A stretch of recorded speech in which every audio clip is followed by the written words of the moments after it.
Hi guys, ఈ రోజు మీరు పారాసిటమాల్ వేసుకుంటారు కదా ఫీవర్ వస్తే, అది ఎలా వర్క్ చేస్తుంది మీ బాడీలో అనేది చూద్దాం. ఫస్ట్ థింగ్, అసలు ఫీవర్ అనేది ఎలా వస్తుందో చూద్దాం. ఏదైనా బ్యాక్టీరియా కానీ వైరస్ కానీ మీ బాడీలోకి ఎంటర్ అయినప్పుడు సెల్స్ ని డామేజ్ చేస్తుంది. అది ఏ ఆర్గన్ అవ్వచ్చు.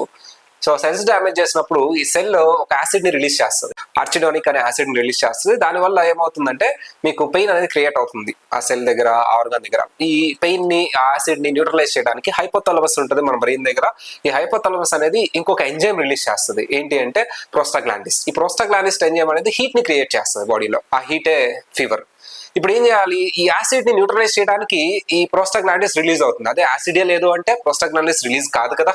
సో యాసిడ్ ని అబ్జర్వ్ చేయడానికి ఇదిగో ఈ పారాసిటమాల్ వేస్తున్నావు నువ్వు. ఈ పారాసిటమాల్ నీ స్టొమక్ లోకి వెళ్ళిపోయి, సో ఈ లివర్ ద్వారా కొంత వెళ్ళిపోతుంది, యూరిన్ ద్వారా కొంత వెళ్ళేసి బ్లడ్ లోకి వెళ్ళిపోయి ఏ ఆర్గన్ దగ్గర అయితే యాసిడ్ ఉందో, ఏ సెల్స్ దగ్గర యాసిడ్ ని అబ్జర్వ్ చేస్తుంది. అప్పుడు ప్రోస్టాగ్లాండిస్ రిలీజ్ చేయాల్సిన అవసరం ఉండదు, ఫీవర్ రాదు. ఆ ప్రాసెస్ లో స్వెట్ కూడా వస్తుంది, బాడీ కూల్ అవుతుంది. ఇదైతే ప్రోస్టాగ్లాండిస్ అనేది రిలీజ్ కాకుండా చేస్తుంది, కానీ ఆ బ్యాక్టీరియాని కానీ వైరస్ ని కానీ ఇదేం చంపట్లేదు. అంటే ఆ బ్యాక్టీరియా వైరస్ కానీ ఎక్కువ ఉంటే మాత్రం నువ్వు కంపల్సరీ యాంటీబయాటిక్ కానీ ట్రీట్మెంట్ కానీ తీసుకోవాల్సిందే. సో చిన్న బ్యాక్టీరియా, చిన్న వైరస్లు అయితే ఇది వేసుకుంటే సరిపోతుంది, నీకు చక్కగా ఫీవర్ రాకుండా ఉంటుంది. నీ ఇమ్యూనిటీ పవర్ ఆ బ్యాక్టీరియాని, వైరస్ ని చంపేస్తుంది. ఇది నీకు ఇలా పారాసిటమాల్ అనేది పనిచేస్తుంది. ఒక ఎంజైమ్ ఏదైతే ఉంటుందో, హీట్ చేసే ఎంజైమ్ ని, దాన్ని రిలీజ్ కానివ్వకుండా యాసిడ్ ని అబ్జర్వ్ చేయడానికి ఇది వాడతారు. సో అది